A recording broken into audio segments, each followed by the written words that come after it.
ব্রিটেনে Prince William রাজপরিবারে বর্ণবাদের অভিযোগ অস্বীকার করেছেন। এর আগে তার ভাই প্রিন্স হ্যারি ও তার স্ত্রী বর্ণবাদের অভিযোগ করেছিলেন। বাংলাদেশে করোনা ভাইরাস সংক্রমণের হার আবারও ঊর্ধ্বমুখী, বিশেষজ্ঞদের উদ্বেগ। কওমি মাদ্রাসায় শিশুদের পেটানো বন্ধ হচ্ছে না কেন? কওমি মাদ্রাসা এগুলোতে সরকারের কোন নিয়ন্ত্রণ আছে কিনা, নজরদারি আছে কিনা আমার খুব সন্দেহ আছে। কারণ এরা চলে স্থানীয় জনগণের চাপায়, এবং ওখানে কি হচ্ছে আর কি হচ্ছে না এগুলা দেখার জন্য সরকারের কেউ নাই। থাকছে শ্রোতাদের চিঠিপত্র নিয়ে অনুষ্ঠান প্রীতিভাজন ইস্যু। তবে শুরুতেই সবশেষ বিশ্ব সংবাদ।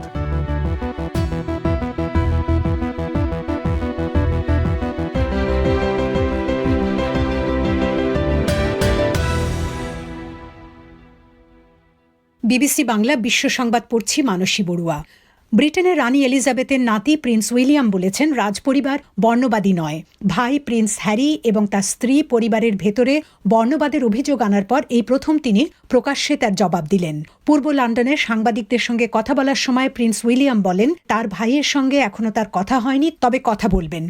মিয়ানমারের সামরিক সরকার ক্ষমতাচ্যুত নেত্রী অং সান সুচির বিরুদ্ধে বড় ধরনের দুর্নীতির অভিযোগ এনেছে।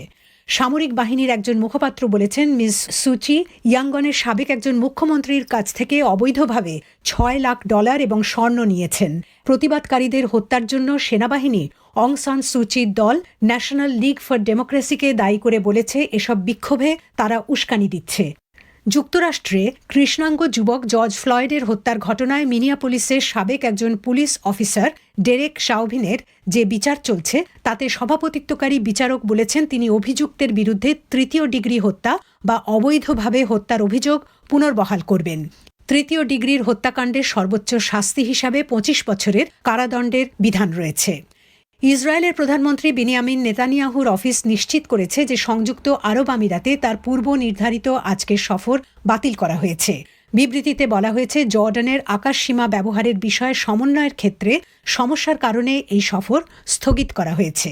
ইসরায়েলি সংবাদ মাধ্যমে বলা হচ্ছে, বুধবার জর্ডানের যুবরাজের জেরুজালেমে টেম্পল মাউন্ট কিংবা হারাম আল শরীফ সফর বাতিল হওয়ার কারণে এটা হয়ে থাকতে পারে। ডেনমার্ক ও নরওয়েতে অক্সফোর্ড অ্যাস্ট্রাজেনেকা টিকা গ্রহণের পর কিছু মানুষের শরীরে রক্ত জমাট বেঁধে গেছে। এ ধরনের খবর প্রকাশিত হওয়ার পর স্বাস্থ্য কর্তৃপক্ষ করোনা ভাইরাসের এই টিকা দেওয়া স্থগিত করেছে। দুটো দেশের স্বাস্থ্য কর্তৃপক্ষ বলছে, আগাম সতর্কতা হিসাবেই এই সিদ্ধান্ত, কিন্তু তারা বলছে এই টিকা যে নিরাপদ এবং কার্যকর তার পক্ষে যথেষ্ট তথ্য প্রমাণ রয়েছে। সমুদ্রে পানির তাপমাত্রা হঠাৎ করে নেমে যাওয়ার পর দক্ষিণ আফ্রিকার ইস্টার্ন কেপ সমুদ্র সৈকতে বিরল প্রজাতির শত শত মাছ আছড়ে পড়েছে। বিজ্ঞানীরা বলছেন, সমুদ্র পৃষ্ঠের তাপমাত্রা 26 ডিগ্রি সেলসিয়াস থেকে 12 ডিগ্রি সেলসিয়াসে নেমে গেছে।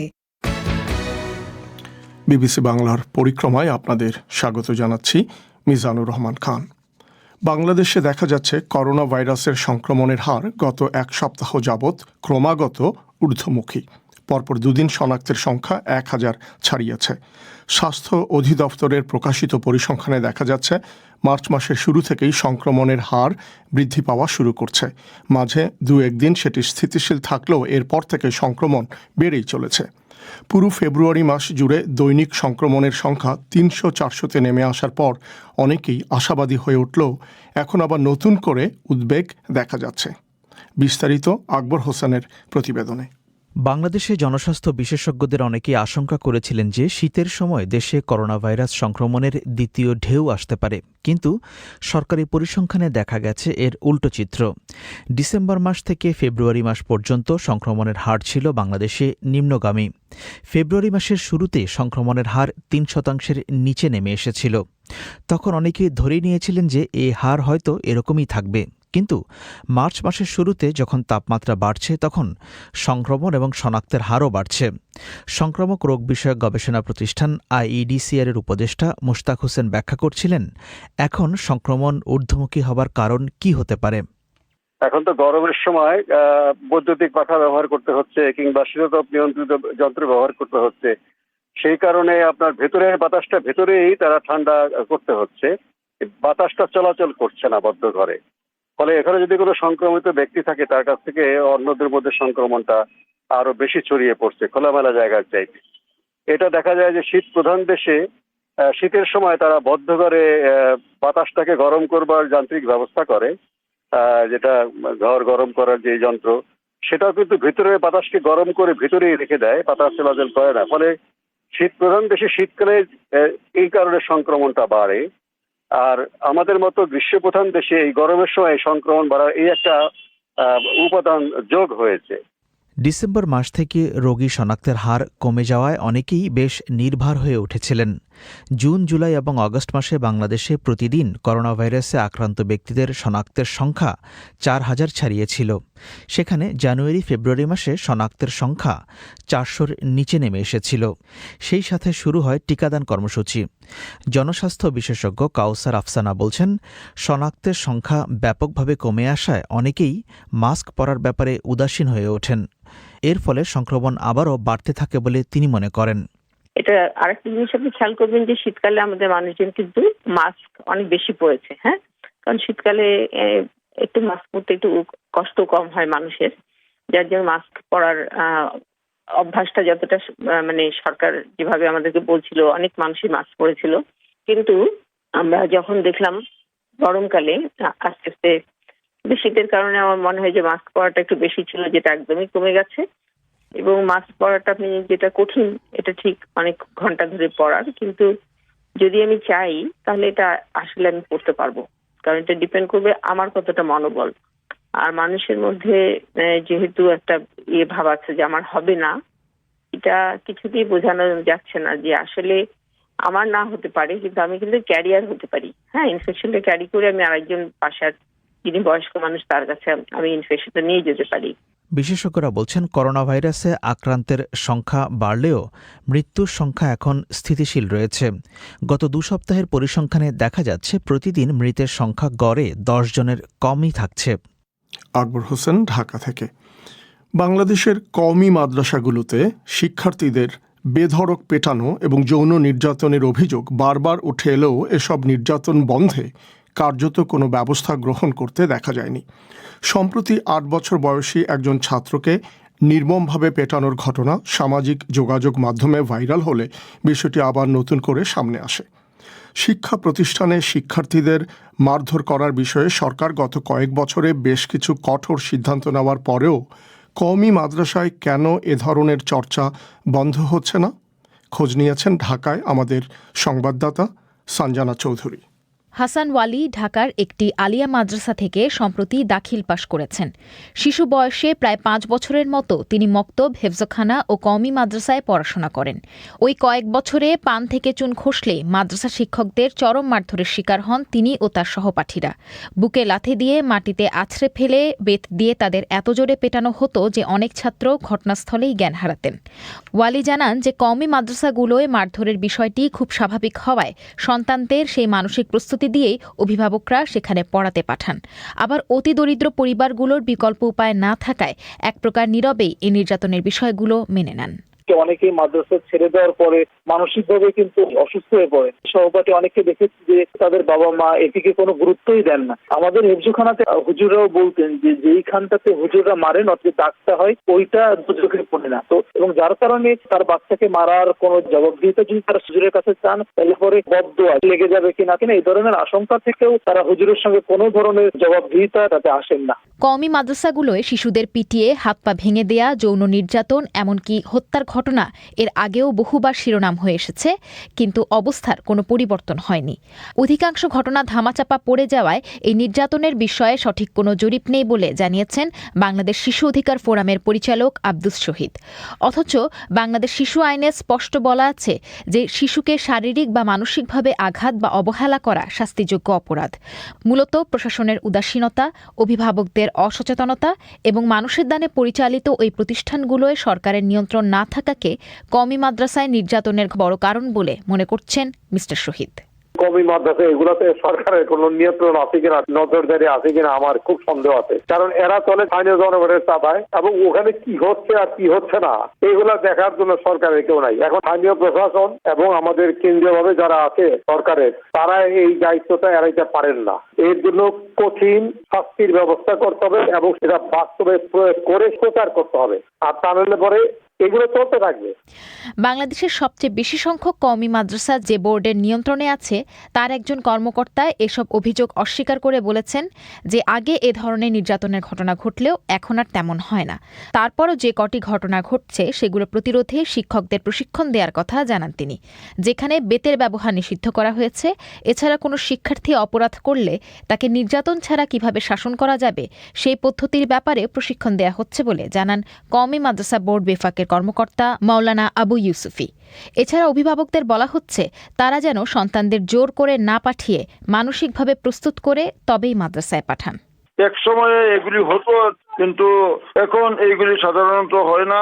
মাদ্রাসাগুলি আমাদের প্রশিক্ষণের ব্যবস্থা আছে, এই প্রশিক্ষণগুলোর মধ্যে বেতের ব্যবহারকে একেবারেই জিরো করা হয়েছে এবং ছাত্রদেরকে কিভাবে শাসন করবেন সেই শাসন পদ্ধতি শেখানো হয় এবং মানসিকভাবে বাচ্চাদেরকে লেখাপড়া করাইবার জন্য ট্রেনিং এ বলা হচ্ছে। এরপরও দুই একটা হতে পারে, কিন্তু আমরা এটাকে জিরো টলারেন্সে আছি যাতে কোনো শিশুদেরকে কোনো ধরনের নির্যাতন করা না হয়। কওমি মাদ্রাসাগুলোয় কারিকুলাম ও পাঠদান প্রক্রিয়া নিয়ে খুব শিগগিরই শিক্ষা উপমন্ত্রীর একটি আলোচনায় বসার কথা রয়েছে। সেখানে শিক্ষার্থীদের সাথে শিক্ষকদের আচরণের বিষয়ে মাদ্রাসাগুলোকে সতর্ক করা হবে বলে জানিয়েছেন কারিগরি ও মাদ্রাসা শিক্ষা বোর্ডের একজন কর্মকর্তা। ঢাকা থেকে Sanjana Chowdhury. America, Japan, Australia ও ভারতকে নিয়ে যে কোয়াড জোট গঠিত হয়েছে তার প্রথম শীর্ষ সম্মেলনে ওই 4 দেশের নেতারা আগামীকাল ভার্চুয়ালি মিলিত হবেন। বলা হচ্ছে কোভিড টিকা থেকে শুরু করে জলবায়ু পরিবর্তন নিয়েই জোটের নেতারা আলোচনা করবেন। কিন্তু কোয়াডের একটি লক্ষ্য যে নানা ক্ষেত্রে চীনের মোকাবেলা করা তা নিয়ে পর্যবেক্ষকদেরও কোনো সংশয় নেই। দিল্লি থেকে আরও জানাচ্ছেন শুভজ্যোতি ঘোষ। কোয়াড নিয়ে চিন্তাভাবনা প্রায় 17 বছর আগে শুরু হলেও এই 4টি দেশের নেতারা আগে কখনো কোনো শীর্ষ সম্মেলনে মিলিত হননি। মার্কিন প্রেসিডেন্ট জো বাইডেন, অস্ট্রেলিয়া ও জাপানের প্রধানমন্ত্রী যথাক্রমে স্কট মরিসন ও ইয়োশিহিদে সুগা এবং ভারতের প্রধানমন্ত্রী নরেন্দ্র মোদী অবশেষে আগামীকাল যখন ভার্চুয়াল সামিটে মিলিত হচ্ছেন তখন ভূরাজনৈতিক পরিস্থিতি 17 বছর আগের তুলনায় একেবারেই আলাদা। এই সম্মেলনের আগে মার্কিন পররাষ্ট্রমন্ত্রী টনি ব্লিংকেন কংগ্রেসের এক শুনানিতে জানিয়েছেন সারা বিশ্বে কোভিড টিকাকরণ নিয়ে কোয়াড হয়তো চমকপ্রদ কোনো সিদ্ধান্ত নেবে। হোয়াইট হাউসও ইঙ্গিত দিয়েছে এই 4 নেতার আলোচনায় নানা ধরনের বিষয় উত্থাপিত হবে। There are a range of topics on the mind of all of these leaders. As I've noted in here before, we anticipate the meeting discussing a range of the crises we're facing as a global community. President বাইডেনের মুখপাত্র Jen Psaki বলেছেন, একটা global কমিউনিটির অংশ হিসেবে আমরা সবাই আজ যে ধরনের চ্যালেঞ্জ বা হুমকির সম্মুখীন তার সবগুলো বিষয় নিয়েই এই নেতারা কথা বলবেন বলে আমি নিশ্চিত। লক্ষণীয় হল জোটের সদস্য 4টি দেশের পক্ষ থেকে আনুষ্ঠানিকভাবে চীনের নাম একবারও উচ্চারণ করা হচ্ছে না, অথচ তারাই যে কোয়াডের অঘোষিত নিশানা তা নিয়ে বিশ্বের কূটনৈতিক মহলের এতটুকুও সন্দেহ নেই। সাম্প্রতিক অতীতে চীনের সঙ্গে এই দেশগুলো আলাদা আলাদাভাবে ও বারে বারে বাণিজ্য সংঘাত, কূটনৈতিক বিরোধ বা সীমান্ত সংঘর্ষে জড়িয়েছে, আর সেই বাস্তবতাই কোয়াড নেতাদের আজ এভাবে কাছাকাছি এনেছে, বলছিলেন দিল্লিতে সিনিয়র কূটনৈতিক বিশ্লেষক নয়নিমা বসু। সেই দেশগুলো যারা চায়নার দ্বারা কাইন্ড অফ অ্যাগ্রেশন ফেস করছে, like Australia, Japan, India and US এর সাথে তো প্রবলেমস চলছেই, তারা in a way like minded countries যাদেরকে বলা হচ্ছে তারা একসাথে আসছে বিকজ তারা একটা বড় ইনিশিয়েটিভ এনিওয়ে চলছে in terms of Indo Pacific. Quad গ্রুপিংটা নতুন নয়, এটা শুরু হয়েছিল 2004-এ। এখন আমরা যেটা দেখতে পাচ্ছি পোস্ট কোভিড এবং লাদাখের যে টেনশন চলছে, অস্ট্রেলিয়ার সঙ্গে যে টেনশন গুলো চলছে ইন্ডো প্যাসিফিক রিজনে, জাপানের সাথে South China Sea, East China Sea, and US এর সাথে যে ট্রেড টেনশন চলছে, বাকি security tension, national security tension reasons তো আছেই। এইগুলোর পরিপ্রেক্ষিতে এই কোয়াড সামিটটা করা হচ্ছে। কোয়াড নিয়ে প্রেসিডেন্ট বাইডেনের ব্যক্তিগত আগ্রহও কম নয়। বারাক ওবামার আমলে ভাইস প্রেসিডেন্ট হিসেবে তিনি পিভট টু এশিয়া নাম দিয়ে একই ধরনের একটি স্ট্র্যাটেজিরও রূপকার ছিলেন। পরে ট্রাম্প প্রশাসনে সেই নীতিরই নামকরণ করা হয় ইন্দো প্যাসিফিক। বাইডেন প্রশাসন ক্ষমতায় আসার পর সেই পুরনো নামে ফিরে যাওয়ার একটা ভাবনা থাকলেও তারা শেষ পর্যন্ত ইন্দো প্যাসিফিকেই আস্থা রেখেছে, আর কোয়াড জোটের মূল ফোকাসটাও থাকছে ঠিক সেখানে। নয়নিমা বসু। বাইডেন অ্যাডমিনিস্ট্রেশন শুরুতে ভেবেছিল হয়তো আবার পিভট টু এশিয়া করবে আর এশিয়া ইকুইলিব্রিয়াম, বাট ওটা আবার ইন্ডো প্যাসিফিকেই রিটেন করা হয়েছে। তো এগুলো part of larger strategic plan, যেটা আমি বলবো হচ্ছে এই চারটে দেশের মধ্যে। And I think going forward the plan will be কি এটাকে কত এনহ্যান্স করা যায়, এক্সপ্যান্ড করা যায়। মেবি এটাতে এবার ইউকে ঢুকবে, মেবি এটাতে অন্য কান্ট্রিজ ঢুকবে, বিকজ ইউরোপের মধ্যে ফ্রান্স হয়ে যাক, জার্মানি হয়ে যাক কিংবা নেদারল্যান্ডস, এই তিনটে দেশ কিন্তু নিজেদের ইন্ডো প্যাসিফিক পলিসি ইন্ট্রোডিউস করেছে।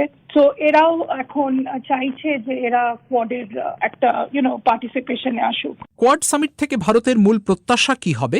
এ প্রশ্নের জবাবে বিবিসিকে সাবেক একজন পররাষ্ট্র সচিব বলছেন, বিশ্বের প্রধান গণতন্ত্রগুলো মিলে আজও যে দুনিয়াকে একটা কড়া বার্তা দেওয়ার ক্ষমতা রাখে, শুক্রবারের সম্মেলনে ভারত সেটাই নিশ্চিত করতে চাইবে এবং চাইবে সে বার্তা পৌঁছে যাক লাদাখ, সিকিম বা অরুণাচলে সীমান্তের অন্য পারেও। দিল্লি থেকে শুভজ্যোতি ঘোষ। আপনারা শুনছেন বিবিসি বাংলার পরিক্রমা। এবারে শ্রোতাদের চিঠিপত্র নিয়ে অনুষ্ঠান প্রীতিভাজন ইস্যু।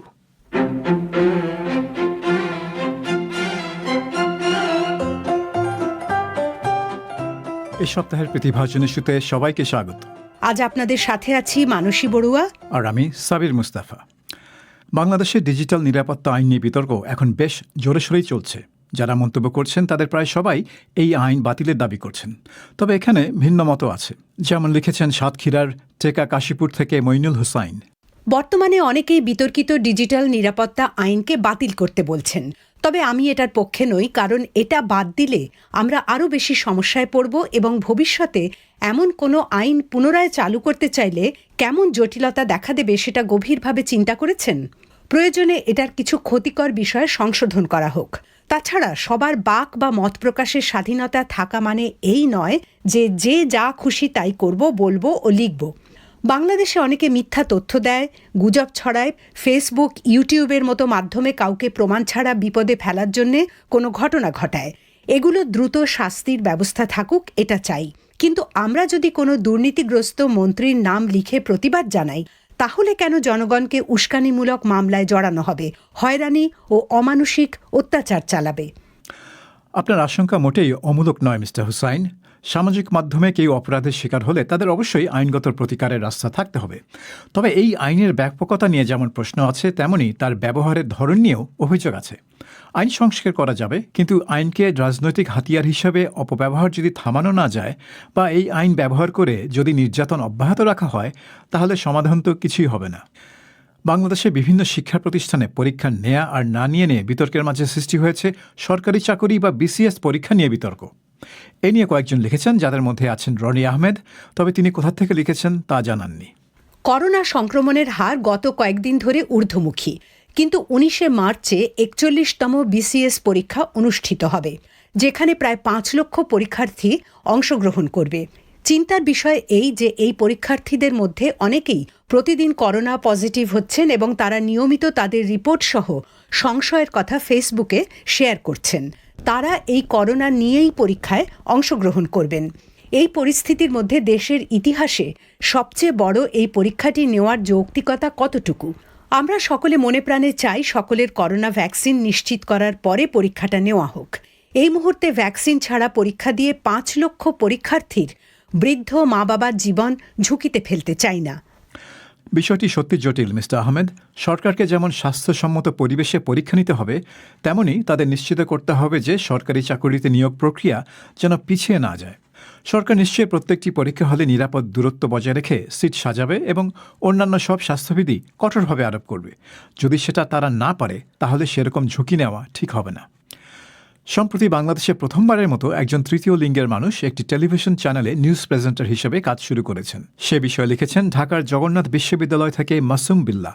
তাসনুভা শিশির বাংলাদেশের স্বাধীনতার 50 বছরের ইতিহাসে সত্যি একটি বিরাট মাইল ফলক। কেউ কি কখনো ভাবতে পেরেছে যে বাংলাদেশের মিডিয়াতে, তাও আবার নিউজ প্রেজেন্টার হিসাবে কাজ করবে একজন ট্রান্সজেন্ডার? বাংলাদেশের প্রেক্ষাপটে এটা একটা চ্যালেঞ্জ ছিল। আসলে তাসনুভা শিশির অনেক শিক্ষিত একজন মানুষ, যার কারণে তিনি নিজ যোগ্যতায় এখানে স্থান করে নিয়েছেন। তার মতো করে আমাদের দেশে যদি তৃতীয় লিঙ্গের মানুষদেরকে দক্ষ জনশক্তিতে রূপান্তর করা যায়, তাহলে তাদের দুর্দশা অনেকাংশে লাঘব হবে বলে আমার মনে হয়। আসল কথা হলো মিস্টার বিল্লা, তৃতীয় লিঙ্গের মানুষদের প্রতি সমাজের দৃষ্টিভঙ্গি বদলানো দরকার। তা না হলে শিক্ষিত হয়ে যোগ্যতা অর্জন করেও তাদের সংগ্রাম করতে হবে। তবে তাসনুভা শিশিরকে দেখে মনে হচ্ছে সামাজিক দৃষ্টিভঙ্গি হয়তো বদলাতে শুরু করেছে। ভিন্ন ধরনের বৈষম্যের দিকে দৃষ্টি আকর্ষণ করে লিখেছেন সাভার সরকারি কলেজ থেকে মনিরুল হক রনি। আমাদের সমাজ বদলাচ্ছে আমাদের দেশও। এত কিছু বদলাচ্ছে, কিন্তু আদৌ কি আমরা আমাদের মানসিকতা বদলাতে পেরেছি? একবিংশ শতাব্দীতে এসেও বুঝি আমরা মান্ধাতার আমলের ধ্যান ধারণা থেকে বের হতে পারিনি। তা না হলে আজও কেন কালো ফর্সার ভিত্তিতে নারীদের সৌন্দর্য নির্ধারিত হয়? বর্ণবৈষম্যের এই ঘেরাটোপ থেকে যদি বের হতে না পারি, তবে বাহ্য দৃষ্টিতে নারীর ক্ষমতায়ন হলেও আমাদের মানসিকতার ক্ষমতায়ন আদৌ হবে না কখনো। আপনি ঠিকই বলেছেন মিস্টার হক। তবে এটা শুধু বাংলাদেশ না, গোটা দক্ষিণ এশিয়াতে এই মন মানসিকতা বিরাজ করছে। আমি ধরে নিচ্ছি আপনার প্রশ্নটা এসেছে ঢাকার প্রথম আলো পত্রিকায় কালো তবু সুন্দর শিরোনাম থেকে। সুন্দরের সাথে গায়ের রং কেন উল্লেখ করা হবে তাও একটি তবু জুড়ে দিয়ে, সেটাই অনেকের মনে প্রশ্ন জাগিয়েছে। উত্তরটা সবারই জানা। বাংলাদেশের সমাজ কালো রঙকে সুন্দর হিসেবে গণ্য করে না। কেউ ফর্সা হলেই সে সুন্দর, কিন্তু কালো হলে তাকে সুন্দর ভাবা হয় না, বা কেউ ভাবতে চাইলেও সেখানে একটি তবু জুড়ে দেওয়া হয়। এই মানসিকতা আইন করে বদলানো যাবে না।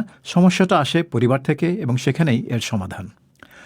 ব্রিটিশ সাম্রাজ্যের প্রথম 2 নারী স্নাতকের একজন কাদম্বিনী গাঙ্গুলিকে নিয়ে মানসী বড়ুয়ার ফিচার ভালো লেগেছে জানিয়ে লিখেছেন ঢাকার গেন্ডারিয়া থেকে মাহবুবা ফেরদৌসি হ্যাপি।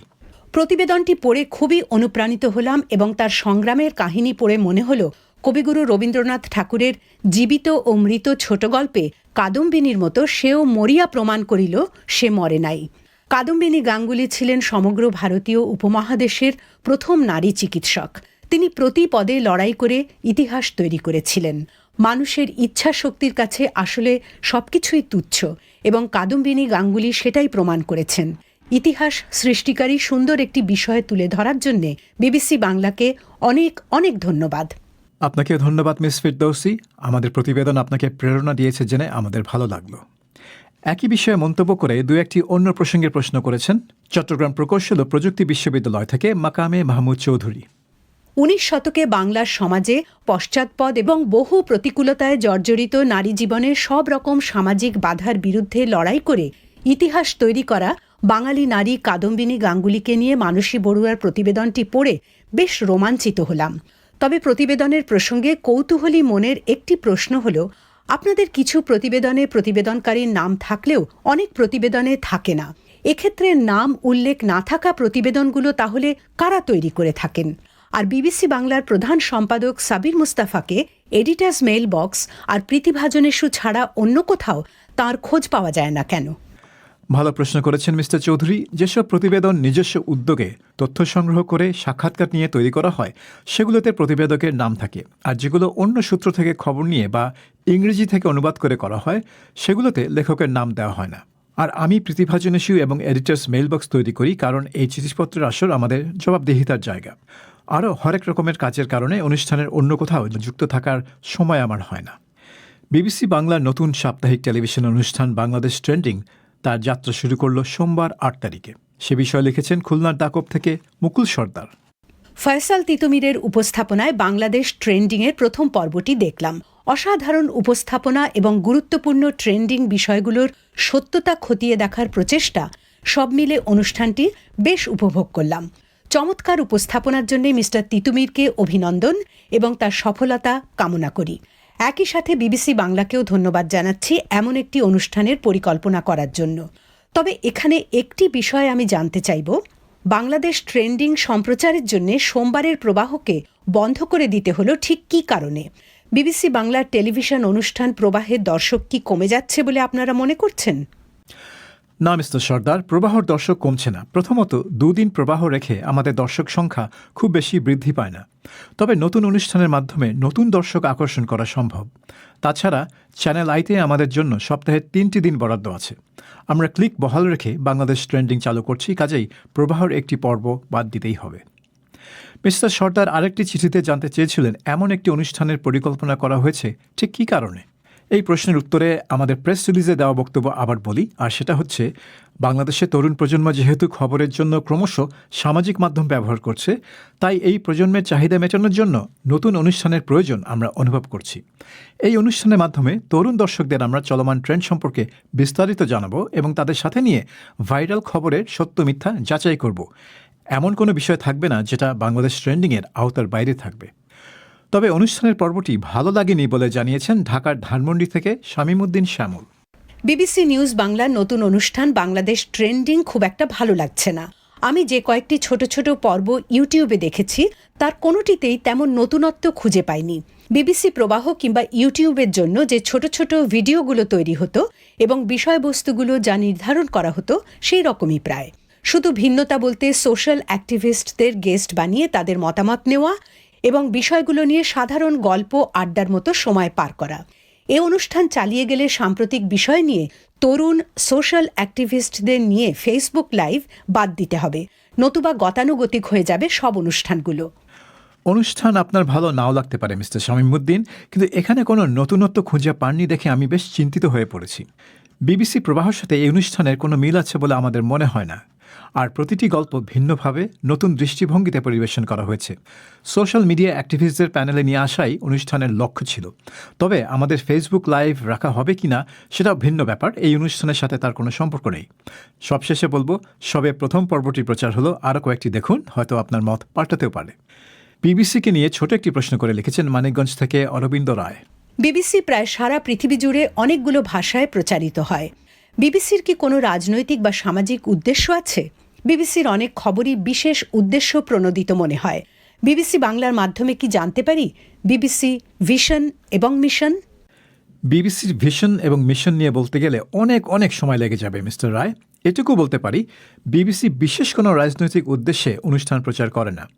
বিবিসির মিশন হচ্ছে বিশ্বের সবচেয়ে আস্থাভাজন গণমাধ্যম হওয়া এবং বিশ্বের যারা অবাধ নিরপেক্ষ সংবাদ প্রবাহ থেকে বঞ্চিত তাদের কাছে বিশ্বের বিভিন্ন প্রান্ত থেকে নিরপেক্ষ এবং বস্তুনিষ্ঠভাবে সংবাদ নিয়ে আসা। তবে বিবিসি যেহেতু একটি ব্রিটিশ প্রতিষ্ঠান, তাই এটা বলাই যায় যে বিশ্বে বিবিসির গ্রহণযোগ্যতা যত বাড়বে, ব্রিটেনের ভাবমূর্তিও ততই উজ্জ্বল হবে। কাজেই নিরপেক্ষ এবং বিশ্বাসযোগ্য সাংবাদিকতার মাধ্যমে বিবিসি ব্রিটেনের জন্যও সুফল বয়ে আনে। সবশেষে প্রীতিভাজনে শুনিয়ে একটি চিঠি লিখেছেন খুলনার বয়রা থেকে মোহাম্মদ সিরাজুল ইসলাম। আমার জানামতে বিবিসি নিউজ বাংলায় টিকে থাকা সবচেয়ে পুরনো অনুষ্ঠান প্রীতিভাজন ইস্যু, শ্রোতাদের জন্য এক খোলা জানালা। তবে অনেকদিন ধরে লক্ষ্য করছি বিশেষ ইস্যুতে নির্বাচনকালে অনুষ্ঠান তৈরির ঘাটতিতে বাদ দেওয়ার তালিকায় আগে আসে প্রীতিভাজন ইস্যু। এটি শ্রোতাদের প্রীতিবোধকে খাটো করে দেখার শামিল। করোনার কারণে 2020 সালে মার্চ থেকে সেপ্টেম্বর বন্ধ ছিল। ফিরে এসেছিল পত্র জবাবের সাথে শ্রোতাদের ফোন আলাপ করবে বলে, সে কথা রাখেনি। অন্তত মাসে একটি অনুষ্ঠানে এরকম আয়োজন করা কি খুবই দুরূহ? করোনার সময় কিন্তু শুধু প্রীতিভাজনের শু বন্ধ হয়নি, বেশিরভাগ ফিচারই বাদ দেওয়া হয়েছিল। পরবর্তীতে আমরা চেয়েছিলাম প্রতিটি অনুষ্ঠানে একজন শ্রোতা নিজ কণ্ঠে তার বক্তব্য নিতে। কিন্তু দুঃখের বিষয়, প্রীতিভাজনের একটা বড় সমস্যা হলো এখানে 95% পত্র লেখকই পুরুষ। আমরা অনুষ্ঠান সেভাবেই করছি, কিন্তু যদি শ্রোতার নিজ কণ্ঠ নেই তখন আমরা চাইব সেখানে অর্ধেক নারী এবং অর্ধেক পুরুষ নিতে, কিন্তু সেটা একেবারেই সম্ভব হচ্ছে না। কাজেই ওটা আমরা আপাতত বাদ দিয়েছি। এবারে কিছু চিঠির প্রাপ্তি স্বীকার করা যাক। ঢাকার গেন্ডারিয়া থেকে মোহাম্মদ জিল্লুর রহমান, কাউনিয়া বরিশাল সদর থেকে মোহাম্মদ সাইদুর রহমান, রংপুরের বদরগঞ্জ থেকে মোহাম্মদ আলমগীর বাদশাহ, কপিলবুনি খুলনা থেকে মোহাম্মদ শিমুল বিল্লাল বাপ্পি, নওগাঁর মান্দা থেকে সুলতান মাহমুদ সরকার, গুড়িয়াদহ লালমনিরহাট থেকে আহসান হাবিব রাজু, পঞ্চগড়ের দেবীগঞ্জ থেকে দীপক চক্রবর্তী, আর পার্বতীপুর দিনাজপুর থেকে মেনহাজুল ইসলাম তারেক।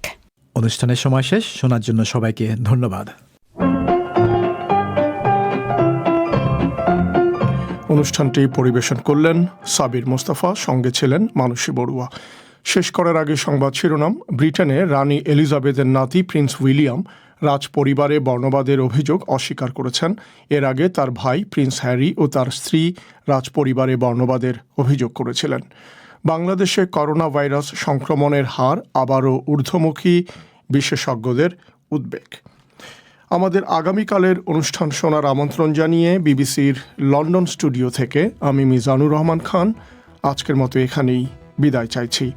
ধন্যবাদ ব্যস্ততার মধ্যেও আমাদের অনুষ্ঠান শোনার জন্যে। ভালো থাকবেন।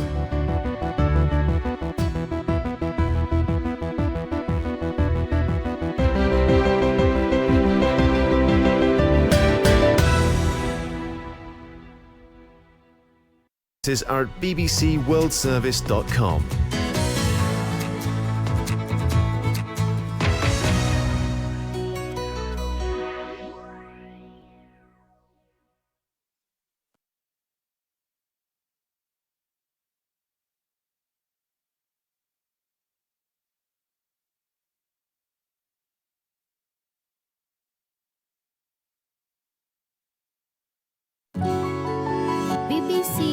This is the BBC. There are no programmes on this channel at present. Details of all our